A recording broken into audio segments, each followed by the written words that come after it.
Et pour les jeux d'horreur sur Wii, je vais pouvoir montrer que la Wii ce n'est pas que Mario et Wii Sport, c'est parti pour les jeux d'horreur sur Wii. Fragile Dreams, Farewell, Rings of the Moon. C'était franchement original, on explore un monde post-apo rempli d'esprit. Ju-On The Grudge. Pas très joli mais super ambiance dans le noir avec sa lampe torche. Calling.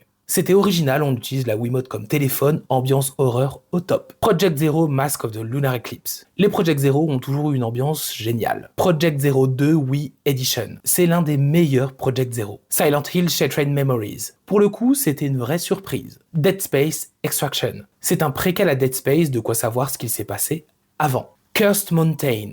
Encore de l'originalité, l'Himalaya, les esprits, un alpiniste, vraiment intéressant. Obscure 2. On passe un très bon moment des étudiants face à l'horreur. Manhunt 2. C'est très glauque, ultra violent, ambiance réussie. Alone in the Dark. C'est clairement pas la version la plus réussie. Resident Evil 0. J'aime beaucoup cet opus, c'est la même version que sur GameCube. Resident Evil 1. C'est le fameux remake du premier, qui est génial. Resident Evil 4. C'est le même qu'on connaît, mais avec un gameplay original, je l'ai fait tellement de fois. Resident Evil The Umbrella Chronicles, un rail shooter vraiment sympa à deux. Resident Evil The Dark Side Chronicles, c'est le second épisode, un peu amélioré. House of the Dead Overkill. Cette saga est plus drôle qu'horrifique, mais c'est très fun. House of the Dead 2 et 3 Return. Encore une fois très fun, ça rappelle les soirées salles d'arcade. Dead Rising Chop Till You Drop. C'est du Dead Rising avec toujours son lot d'action et d'humour. Mad World. Ça, c'est très original. Tout est en noir et blanc, sauf le sang qui est rouge, et c'est très violent, franchement, une vraie pépite. Onechambara, on va trancher des zombies avec des katanas, c'est plutôt drôle. Baroque,